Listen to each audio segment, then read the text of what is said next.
un trabajo que se titula Paradojas de la educación superior cubana, reconfiguraciones políticas y políticas públicas. Gracias, Danay, por estar aquí, por haber madrugado. Eh, el escenario es tuyo. Gracias, muy buenos días y buenas tardes en los diferentes lugares donde estamos. Muchas gracias, Alex, por la invitación y estoy admirada por la creatividad del grupo que organiza este evento para que se pueda participar desde diferentes lugares en la mejor de las condiciones posibles. Les presento brevemente, les comento sobre el trabajo que les vengo a presentar. He hecho un resumen así hablado. Después puedo compartir el trabajo en el que me baso sobre un artículo que publiqué recientemente en la revista Temas en el año pasado sobre un trabajo de educación superior en Cuba. En el abordo efectivamente estos cambios de paradigma en la política pública de educación superior. Esto es un breve resumen, voy a dejar como algunas ideas sobre la mesa que ojalá después se puedan recuperar. En mi caso, a diferencia de los otros dos trabajos presentados, el objeto de estudio es la política de educación superior. Un trabajo empírico diferente y pues lo que quiero investigar es esta trayectoria de política de educación superior en los últimos años y lo que ha hecho el Estado cubano en este sentido. El método de análisis que uso es el método de análisis de trayectoria de política estatal, centrada en el estudio de su paradigma, de las decisiones de política pública, sus narrativas y los efectos en un conjunto configurado que es lo que le da identidad a la política de educación superior. Metodológicamente, el trabajo se sustenta en la caja de herramientas de Stephen Ball, que es un estudioso de trayectorias de políticas de educación superior justamente en Inglaterra. Y el debate sobre el paradigma de la política educativa se desarrolla alrededor de algunos ejes o componentes.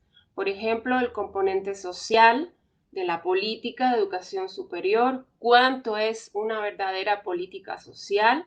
Existe un debate muy interesante sobre esto. Cuáles son sus valores de igualdad y justicia y cómo se implementan. También el componente económico de la política educativa, aunque estábamos viendo en el trabajo de Claudia que pues vale la pena muchísimo ahora estudiar no solo el componente económico desde la política, sino desde las mismas familias para estudiar.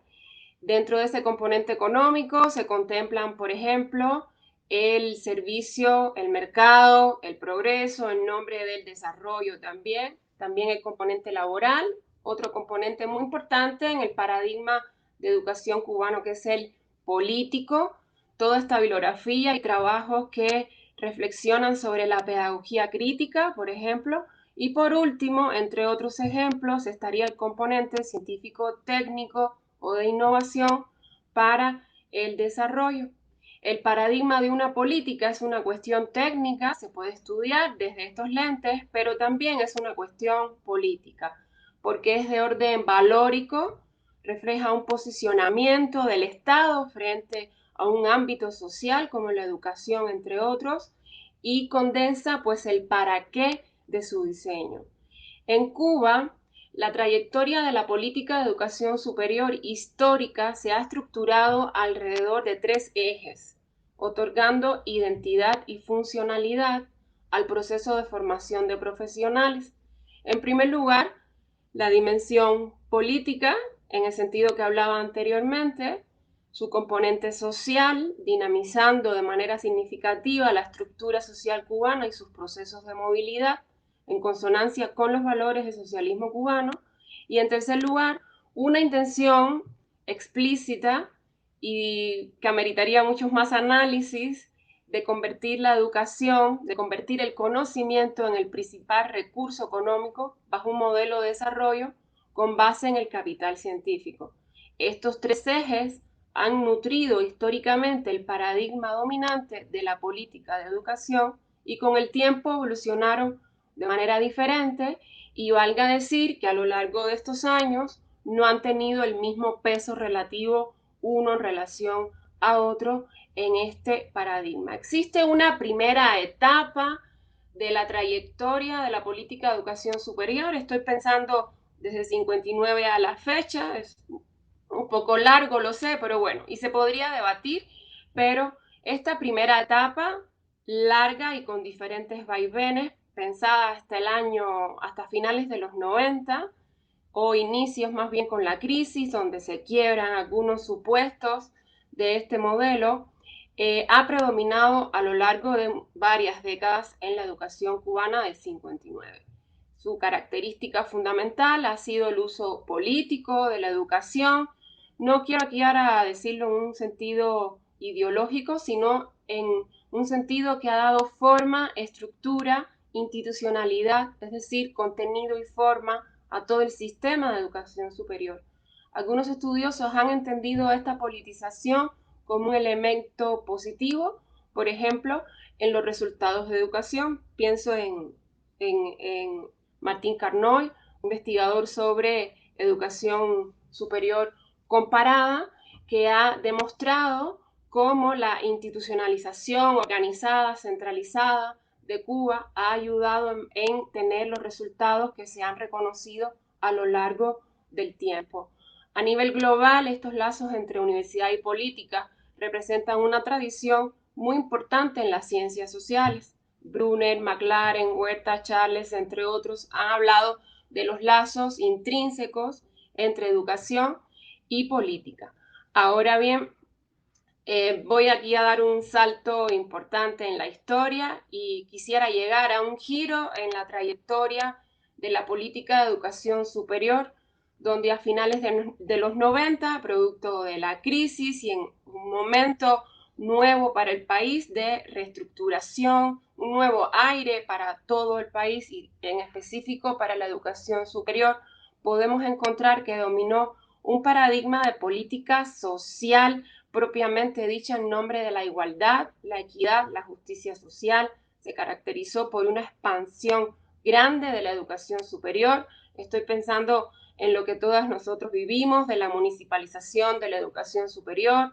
Se le llamó también la revolución de la revolución educativa, donde se adquirieron máximos niveles, no solo históricos para el país, sino de la región, por ejemplo, de tasas de cobertura, de educación superior, de creación de escuelas, de contratación de profesores también, entre otros elementos. Sin embargo, quiero ya llegar al eje de compartir de esta presentación, que es el momento actual, entre comillas. En este análisis yo llego hasta el año 2020, porque producto de la pandemia cambian algunas dinámicas y luego después la crisis económica estructural que se ha venido desarrollando también. Ya luego, pasando esta etapa, existe un quiebre importante y he estudiado que podríamos estar pensando que ha habido un corrimiento desde un paradigma dominante de la política de educación como propiamente una política social hacia un paradigma más pragmático de tintes economicistas también, fundados en narrativas, discursos, pero sobre todo en importantes decisiones del Estado cubano de cara a la educación superior. Estas medidas en nombre de la calidad, en nombre de la eficiencia, del perfeccionamiento y también del ahorro económico han dado un giro muy importante a la educación superior, de la que hoy todavía vemos importantes efectos.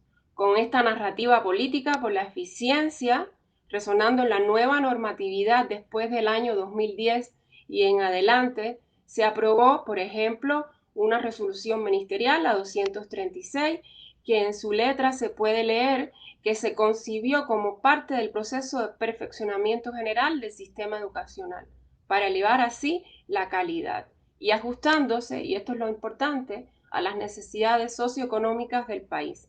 Específicamente, se aprobaron transformaciones en el proceso de ingreso a este nivel a partir del curso 2011-2012 que impactaron directamente en la reducción significativa de la matrícula universitaria, mediante varios mecanismos que se modificaron, por ejemplo, los exámenes de ingreso.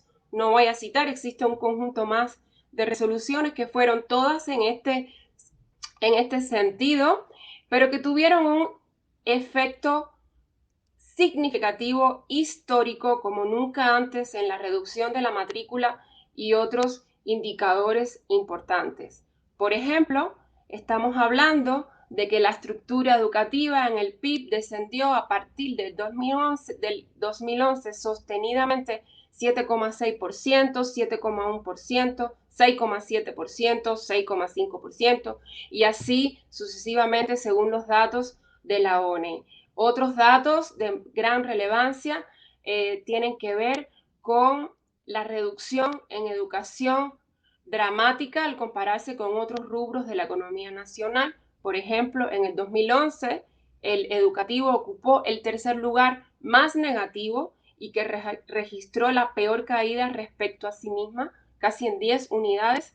En el 2012 también fue el rubro que menos creció entre todos y en el 2013 se ubicó en el segundo lugar más negativo también. Ahora quiero agregar otro dato importante que es en el que yo me he basado para hacer muchos de estos análisis, es que como consecuencia de todas estas medidas, el impacto se observa con gran nitidez en la matrícula de este nivel educativo, que en 5 años se redujo 3,5 veces. Esta tendencia contrasta de manera radical con el comportamiento de la primera década de ese siglo, justamente cuando el paradigma de política social imperaba en nuestra política de educación superior, cuando se reconoció que Cuba había casi quintuplicado entre el 2000 y el 2010 la proporción de estudiantes universitarios. Entonces, veníamos de una cima importante del cenit de matrícula de estudiantes universitarios, repito, en estos programas de municipal, gracias en gran medida a estos programas de municipalización y producto de las resoluciones del 2010 en adelante, la caída fue impresionante de la que todavía hoy no nos podemos recuperar. Frente a esta situación y como efecto rebote, del año 2014 al 2016, la educación superior vivió un proceso de reconfiguración. Y un poco por esto uso la palabra en el título de la presentación. En aras de recuperar alguna mejoría para poder enfrentar las tensiones que esa etapa había generado no solo en el ámbito educativo, sino en general en la sociedad cubana. Pensemos también en el mercado laboral, el impacto que tuvo, el Código del Trabajo, donde por primera vez en los años de socialismo se declaraba que ya el Estado no podía garantizar completamente el empleo y en este sentido podemos comprender el contexto de emergencia de estas medidas. Fue así que se realizaron cambios importantes estructurales para dar un nuevo aire a la educación superior bajo el signo de lo que se definió como el proceso de integración hacia adentro y con su entorno social y económico. Algunas de estas medidas se han mencionado, aunque no con estas palabras, en las presentaciones anteriores. Tal reingeniería institucional vino de la mano con grandes transformaciones en la organización y pautas de la enseñanza. Por ejemplo, es en este contexto de donde surge, en donde se piensa y se rediseña el plan actual de estudios también, donde se piensa además esta nueva modalidad de enseñanza universitaria que hoy ya va de la mano y con buenos resultados. Quiero ir terminando como otro ejemplo de medidas significativas de cara a la trayectoria de la educación superior, que es la que tiene que ver con el cambio constitucional del año 2019. En la reforma a la Constitución aprobada para ese año, existe el capítulo 73 a la educación, donde también por primera vez se modifica la gratuidad y se abre paso de esta forma a aceptar desde la Constitución la mercantilización, voy a decirlo así, que de la mano lleva a la privatización, pero bueno, el cobro por algunos servicios de educación superior. Hay que decir además que ya venían dándose desde hace muchos años, por ejemplo, el cobro de servicios de los cuidos que le llaman en Cuba los círculos infantiles privados, que si bien no se han visto de manera articulada a este proceso educativo, ya tienen un largo impacto en diferenciación social, desigualdades sociales, experiencias privadas de la educación, junto con otras también ejemplos de, por ejemplo, cómo la iglesia se ha ido insertando como un actor educativo importante en la dinámica de educación superior frente a estos cambios. Quiero ir terminando anotando la relevancia de contextualizar estos análisis de política de educación superior. Si bien en este breve tiempo no me da más espacio para comentar otros ejemplos, otros sentidos, muchas más decisiones que cuando las vemos a la luz del tiempo, su contexto y sobre todo las cifras del día de hoy, pues lo que me quiero es enfatizar en la necesidad de realizar estos trabajos que pongan en contexto todas estas experiencias concretas que se han ido recopilando y analizando, y que este evento es un gran ejemplo. Por ejemplo, quiero decir además que sería interesante como una recomendación de un análisis desde la política de educación superior, estudiar el efecto de la disonancia entre el discurso de la educación de política, el discurso de la política de educación superior y los cambios verificados. Estas disonancias, estas diferencias, por una parte, una narrativa de cierta forma continuista, pero por otra parte, decisiones de gran calado, de gran trascendencia, disruptivas de la trayectoria, han generado por ambas partes aparentes paradojas de un proceso que deberíamos entenderlo de manera holístico y de manera histórico también. Lanzo algunas preguntas que ya son, me gusta, los trabajos arrojan sobre todo ideas para continuar con más investigaciones, con más propuestas, en este caso de política pública, que tienen que ver con el trabajo que hoy les presento. Por ejemplo, habernos preguntado por qué desinflar la educación superior en tal magnitud, usando el ejemplo que les presenté de la reducción del 3.5 veces.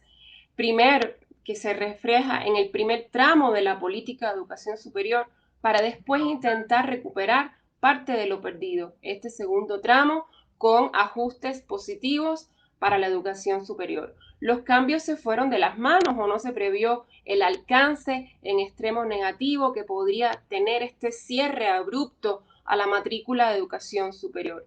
Aunque desde la práctica política resulta totalmente válido y hasta deseable diseñar acciones de ajuste y corrección de trayectorias, al graficar las decisiones que he ido analizando a lo largo de la trayectoria en su etapa más reciente y sus impactos, parecería más un avance en forma de zigzag que ha tenido enormes implicaciones sobre la marcha. La contracción histórica de la educación superior que hemos visto significa en términos teóricos y prácticos un despropósito bajo la intención también explícita de perfeccionar el socialismo cubano, toda vez que una primera práctica del socialismo nuestro es seguir colectivizando los procesos sociales y entre ellos la educación. Es cierto, y no he tenido tiempo para ahondar, que todo esto ha sucedido en condiciones sumamente adversas, internacionales, nacionales. Bueno, creo que este micrófono quiere decir que debo ir cerrando, sí, y uno se embulla, ¿verdad?, a seguir hablando. Pero bueno, por último, me gustaría sobre todo lanzar dos propuestas muy generales. En ese plano estoy, así que pido una disculpa y admiración hacia quienes lo hacen de forma más concreta. Uno es lanzar este debate sobre qué educación superior queremos, tenemos y podemos tener en estos tiempos, pero a futuro, en medio de todas las dinámicas actuales. Y un segundo objetivo de discusión es cómo relanzar desde la política de educación superior, cómo enfatizar una vez más en su función social, en su función incluyente de equidad y también de justicia social, al estilo que hicimos en los años 2000. Muchísimas gracias por el tiempo y aquí seguimos. Muchísimas gracias, Danay, si tenemos tiempo, si no, después vamos a seguir discutiendo en la segunda parte del panel cuestiones que se van a tocar. Dice Newba que a ella le gustaría hablar, pero sí va a hablar. Le voy a dar la palabra para que presente su trabajo porque nos queda poco tiempo. No, vale, discúlpame, es que voy a dar unos aplausos y ya, me entiendes. Ok.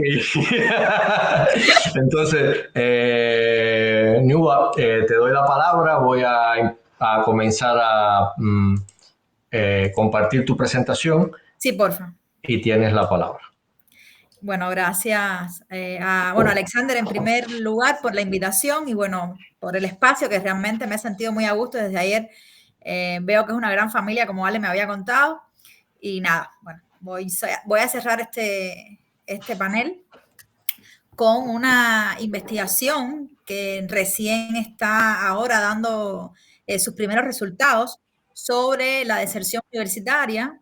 Digo que estamos dando los primeros resultados porque realmente es un estudio que quisiéramos ampliarlo a otras universidades, siempre pensando en lo que yo había comentado anteriormente, que casi todas las investigaciones las concentramos en La Habana, y al menos los que somos profesores de la Universidad de La Habana lo concentramos casi siempre en la universidad debido a las limitaciones que tenemos de recursos, de movilidad, etc.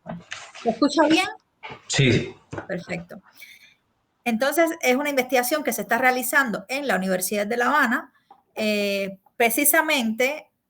Ale, gracias.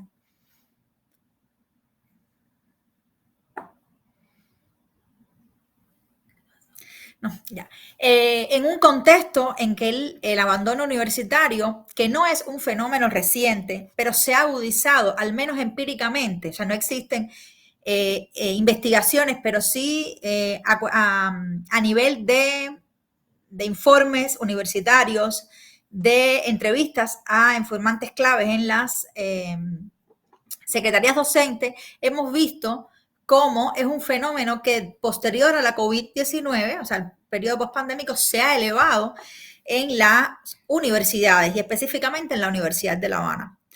Este fenómeno, que no es nuevo, pero sí vamos a ver más adelante, que va a presentar diferencias respecto a anteriores periodos, se inserta en un contexto de crisis económica y social en Cuba, con una gran desprofesionalización de la sociedad debido, entre otros factores, a la migración de profesionales y la migración, o a la movilidad del sector estatal hacia el sector privado, no realizando una actividad profesional, sino teniendo otro tipo de empleo.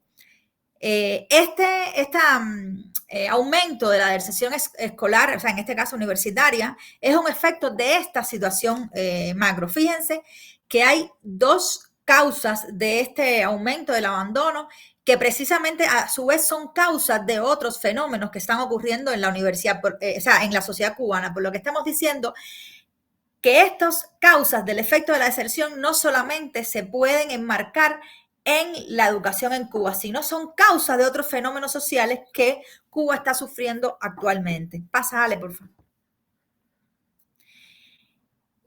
Una de las cosas, de los aspectos fundamentales que estuvimos analizando fueron los cambios en las necesidades y los proyectos de los jóvenes.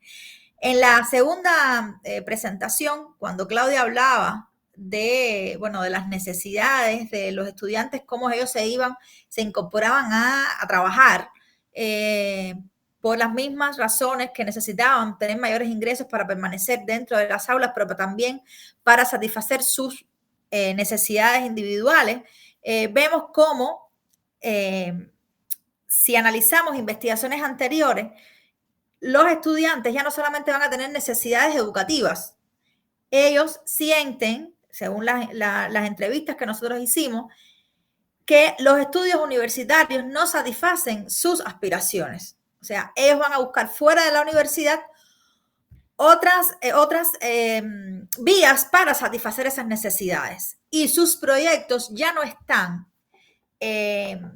acoplados a esos proyectos nacionales que, cuando hacíamos estas mismas entrevistas hace 20 años, los estudiantes se insertaban dentro de procesos sociales más amplios. Ahora mismo los jóvenes están pensando en proyectos mucho más individuales y muchas veces insertados en proyectos de migración internacional. También tenemos que hablar que este fenómeno se produce en un contexto demográfico muy interesante, donde hay una disminución de efectivos de población. O sea, están naciendo menos niños, pero a su vez también están saliendo, esa migración de la que hablábamos, que hace que hay una franja de edades de 18 a 25 años que está deprimida. Y por tanto, eso también va a incidir en la cantidad de estudiantes que están apostando por entrar a la universidad. De hecho, un dato importante, una de las mayores vías para entrar a la universidad eran los llamados preuniversitarios vocacionales. Y hace varios años, las plazas para entrar a lo que fuera en algún momento un proceso muy competitivo, altamente competitivo, se están quedando plazas vacías para entrar a los IPVC, o sea, a los preuniversitarios vocacionales. Por tanto, eso es una alerta que nos está diciendo que algo está sucediendo en esas trayectorias que antiguamente eran muy lineales, o sea, terminábamos secundaria, entrábamos a los prevocacionales por la mayor probabilidad de entrar a la universidad y después ingresábamos en otro proceso competitivo a las universidades. O sea, este proceso lineal se está diferenciando de lo que pasaba, de lo que pasaba con lo que pasaba hace 20, 15, 10 años. Lo que hemos visto en la investigación es que, bueno, cambian las causas, los niveles y características del abandono. O sea, es un proceso que se mantiene, que aumenta en estos últimos años post-pandémicos, pero también cambia en su esencia. Y eso lo vamos a ver más adelante. Por favor, Ale.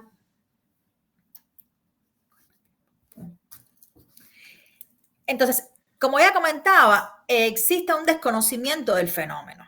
Tiene que ver primero con algo que se señalaba en la primera presentación, es la ausencia de estadísticas continuas, de estadísticas sistemáticas que nos permitan, al menos a los investigadores, a las autoridades universitarias, poder tener fuentes de información que nos permitan hacer propuestas e investigar también determinados fenómenos. El fenómeno de la deserción es uno de los tantos en los cuales existen ausencias de esas estadísticas y de esa información en Cuba. Ya hablábamos de la crisis, esta crisis que tiene una fuerte incidencia en la motivación de los jóvenes, no solamente por pertenecer, sino incluso por incorporarse a los estudios superiores.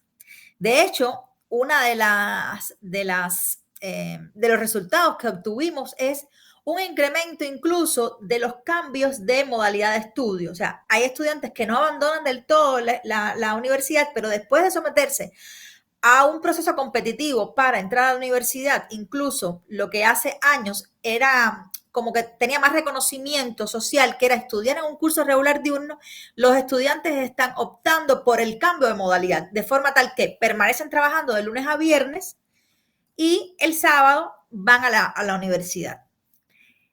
Esta crisis emergente que incide en las carreras, vamos a ver que tiene una mayor incidencia o gravitan sobre unas carreras más que otras. O sea, tenemos una tradición en que carreras, por ejemplo, como enfermería, pedagogía, por ejemplo, hasta filosofía, son carreras en las cuales los estudiantes no la demandan tanto y, por ejemplo, filosofía servía para garantizar una plaza en la universidad. O sea, usted ponía en las primeras estructuras de la boleta las carreras en las cuales usted tenía cierta afinidad y usted ponía filosofía, historia, por ejemplo, como carrera cierre, de forma tal que usted obtuviera la carrera en la universidad y después hacía un cambio, pero garantizaba esa plaza.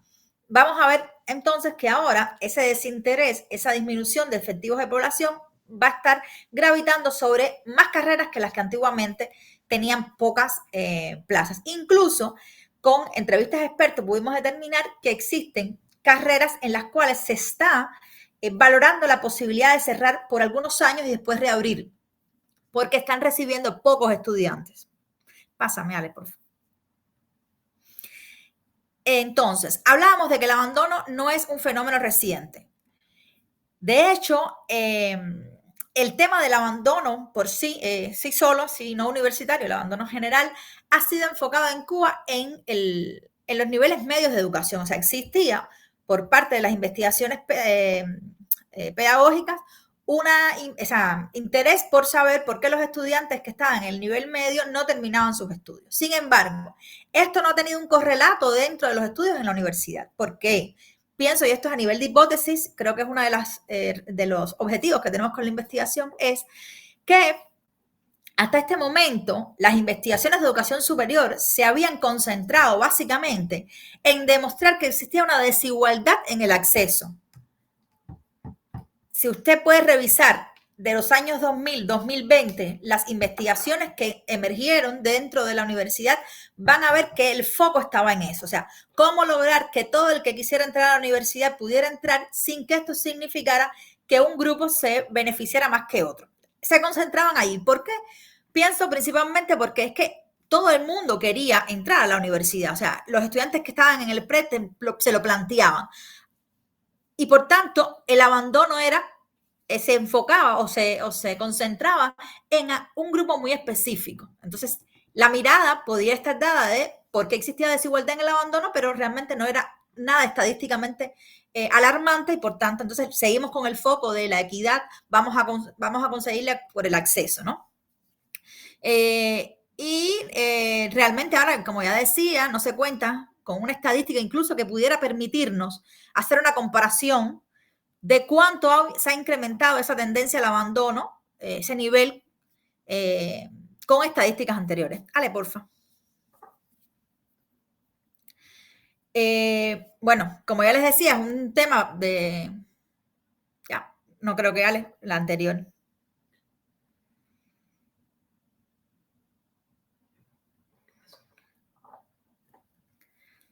Bueno, no sé, voy a seguir. Se mantienen causas... bueno, no ha sido un tema ha sido un tema con baja relevancia estadística y realmente se ha enfocado las investigaciones en otro sentido. De hecho, investigaciones que de manera colateral han tocado el tema del abandono hablaban en su momento que los estudiantes blancos y los de profesionales poseían mayores ventajas para poder concluir con éxito sus estudios universitarios. Y vamos a ver más adelante cómo esto va a variar. Por favor, pasa. Vamos a ver que las causas del actual abandono en la Universidad de La Habana mantienen sus causas tradicionales, o sea, desinterés por la carrera, o sea, muchas veces entran por carreras que no son de su interés, pero bueno, entran a la universidad para obtener un título universitario y luego se desestimulan con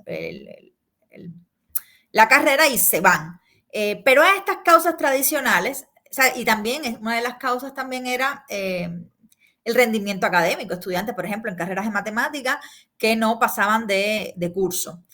Pero a esto se suman las causas de, generar ingresos, no solamente para el sustento familiar, sino también para el sustento individual.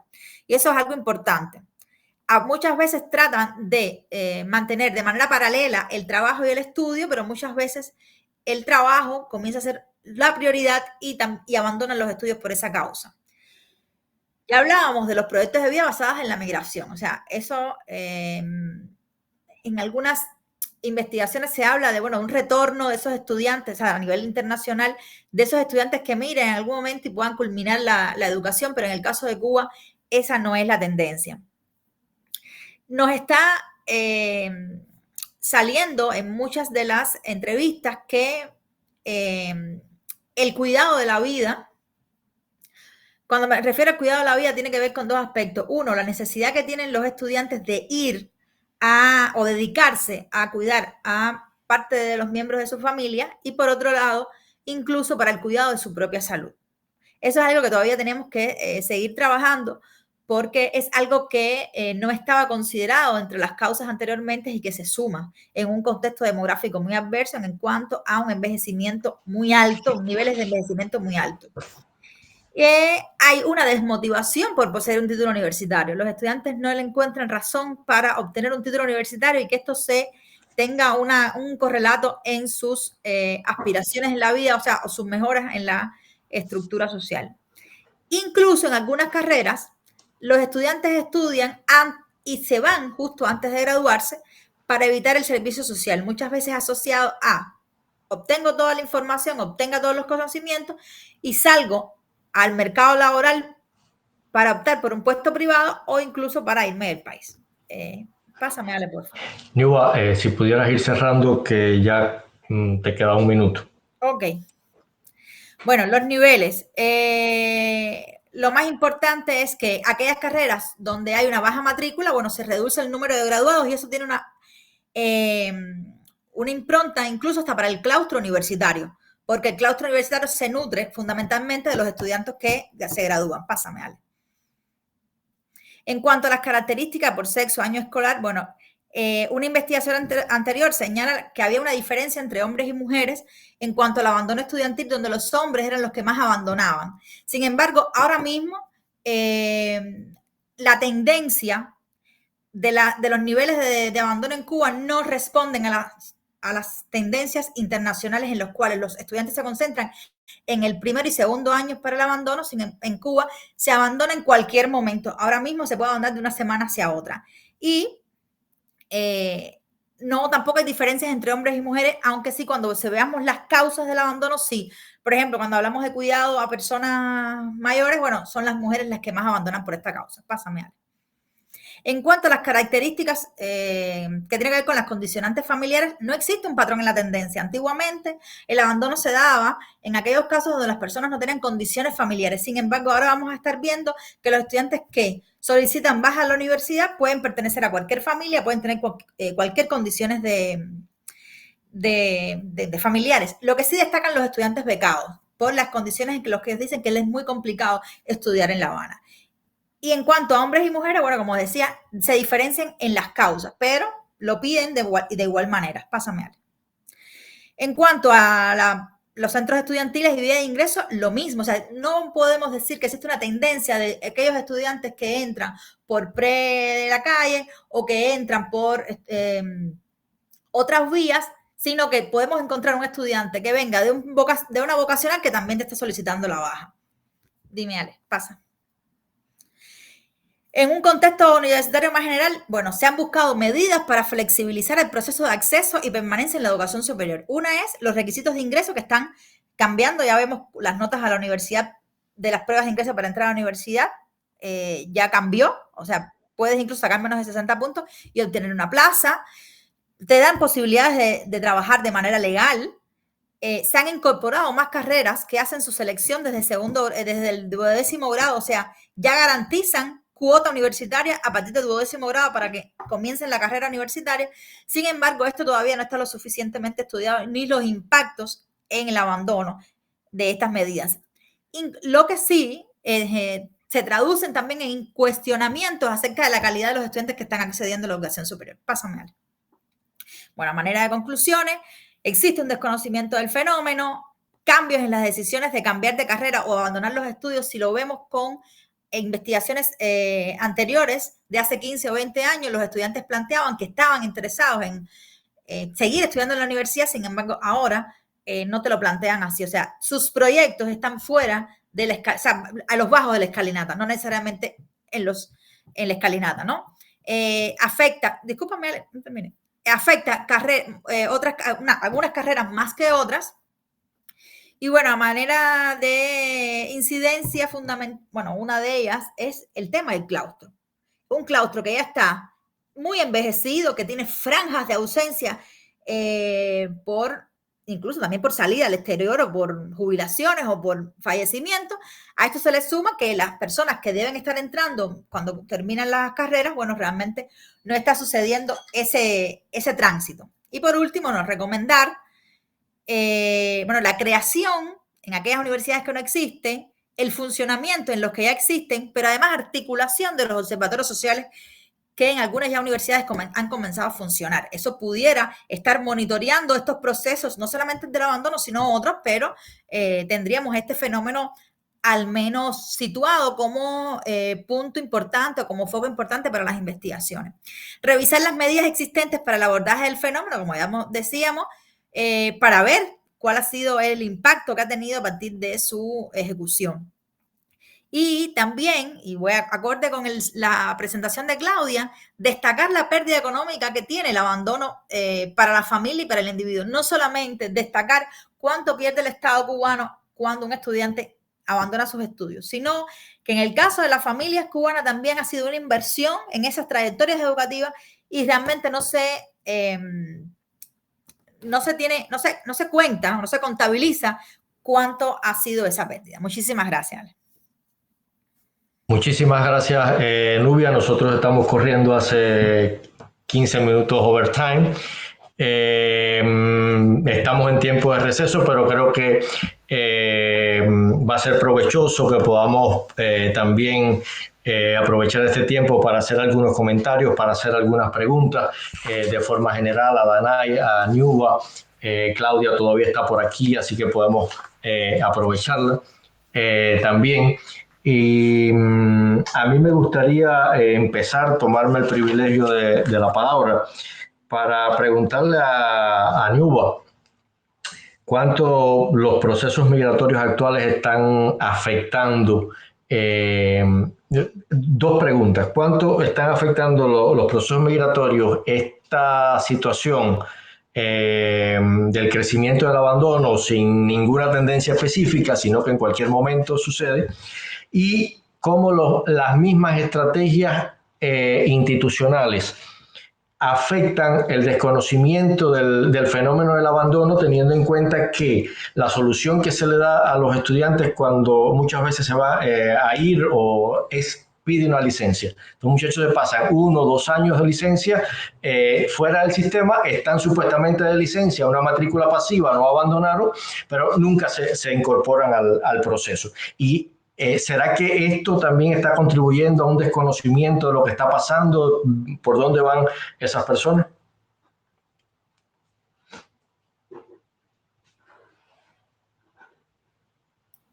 Ale, ¿respondo? Sí. Okay.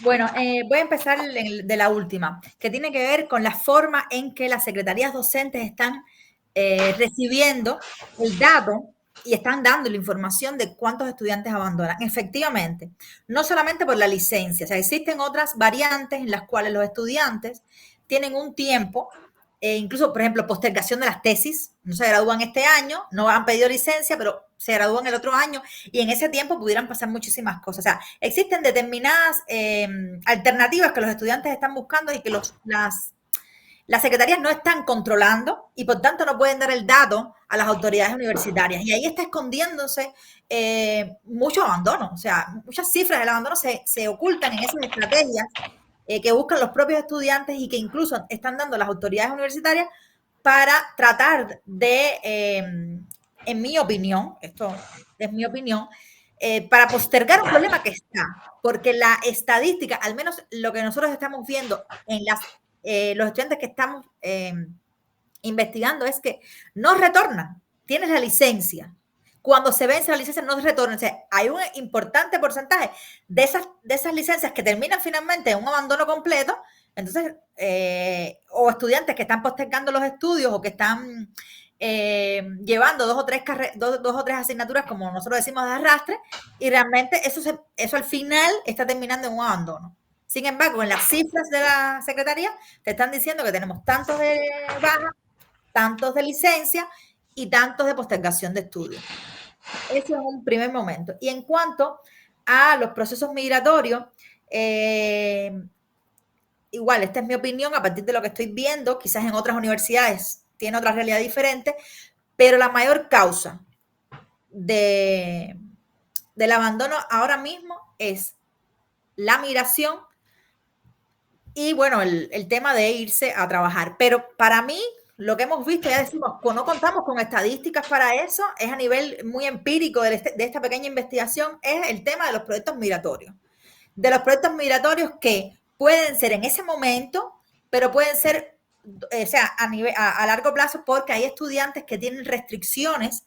Por ejemplo, los estudiantes que vienen de las escuelas en Minin tienen restricciones para poder salir y por tanto a veces prefieren no concluir la carrera y esperar 2 años, terminar con lo que deben y después entonces presentarse a un proyecto migratorio. O sea, todavía eso no se está estudiando, tenemos mucho desconocido, o sea, tenemos más preocupación los investigadores que certezas en cuanto a qué es lo que está sucediendo. Gracias, Nuba. Rápido, yo, a partir de todo lo que se ha comentado, de las cosas que ha comentado Danay también, se percibe que las políticas de educación superior en Cuba van muy por detrás de la realidad. Nunca llegan a alcanzar la realidad y cuando se cambia la política ya la realidad cambió. ¿Qué perspectivas ustedes ven cómo esto, o sea, qué procesos en el hacer la política, en construir la política, pudiera mejorarse, pudiera pensarse en función de que haya una mejor, más cercanía temporal entre el que se piensa y se promulga la política y la realidad que va cambiando? Bueno, yo quisiera sobre eso decir dos cosas. Estoy en una penumbra aquí absoluta, no sé por qué. Mi cámara está oscura. Pero una es de los estudios que yo he podido hacer en dos momentos críticos de esta trayectoria, justamente preguntándome sobre la relación entre coyuntura y política y toma de decisión, los timings de la política y los timings de las crisis, asumiendo que ahora hay una, y la otra con la que comparé estos timings fue en los 90s, es que justamente hay como una asincronía, un desfase entre el proceso de toma de decisión y la coyuntura. O sea, este lento reaccionar que no solo sería un rasgo de la política de educación superior, si lo pensamos de manera conjunta, podríamos ver elementos de la política social en general como un paquete, ¿verdad?, de decisiones que pueden estar compartiendo este rasgo y otros también. Recientemente ahora el debate por las modificaciones en la migración también así lo demuestran, que dada la burocracia, dada la lógica de la toma de decisión, dadas las características del régimen de políticas públicas, los procesos son bastante lentos de reacción y de toma de decisión. Y esto es una característica, un rasgo que ha permanecido a lo largo del tiempo. Yo tengo otra hipótesis o manejo también, además, una idea particular para la educación. También podría servir para la salud, cuestión que ahora también está profundamente desafiada como política, como servicios, incluso como derecho en algunos casos, derechos concretos, no derechos solo en la Constitución, y es que vive en una encrucijada, una paradoja de en efecto haber tenido enormes logros, un gran reconocimiento. O sea, la política de educación superior y en general la cubana ha sido estrictamente, como se le dice, un baluarte de la revolución. Sin embargo, en el tiempo y las crisis y poniendo ojo más fino y análisis más complejo, podríamos encontrar enormes contradicciones y desfases. Y entonces, ¿cómo actuar frente a algo que ha sido tan importante y tan reconocido en medio de sus propias contradicciones? Y ojo, aunque aquí no lo hemos abordado del todo, pues en medio de un mundo muy adverso para la educación superior pública. Está en crisis hace muchos años, se ha venido fortaleciendo esa crisis y tampoco Cuba queda ajena a ese fenómeno, además de todas las singularidades que se han descrito aquí de manera muy profesional. Sería lo que podría decir esas dos ejes. Muchísimas gracias, Anay. Yo les agradezco por su presentación. Vamos a tomar unos 7 minutos de descanso solamente. Les agradezco mucho a todos los que nos están acompañando. Nos tomamos 7 minutos para un agua, para ir al baño, para lo que ustedes quieran. Discúlpenme por este mal manejo del tiempo, pero realmente estoy en mi agua y es apasionante y muy difícil de. Muy bien, entonces vamos a ver, estamos hasta las 3, bueno, 7 minutos, como dice Alex, ¿Sí? de descanso. Y después la siguiente panel, porque son 5 ponencias, aunque uno está grabada, no va a haber preguntas para Samantha. 5 ponencias que nos llevan justo a las 4:30 tiempo británico. Es decir, que no va a haber descanso entre este panel y el siguiente. Por favor, descansen, tomen su tiempito, apaguen su video y pueden estar aquí escuchando. Gracias, Alex, por manejarlo.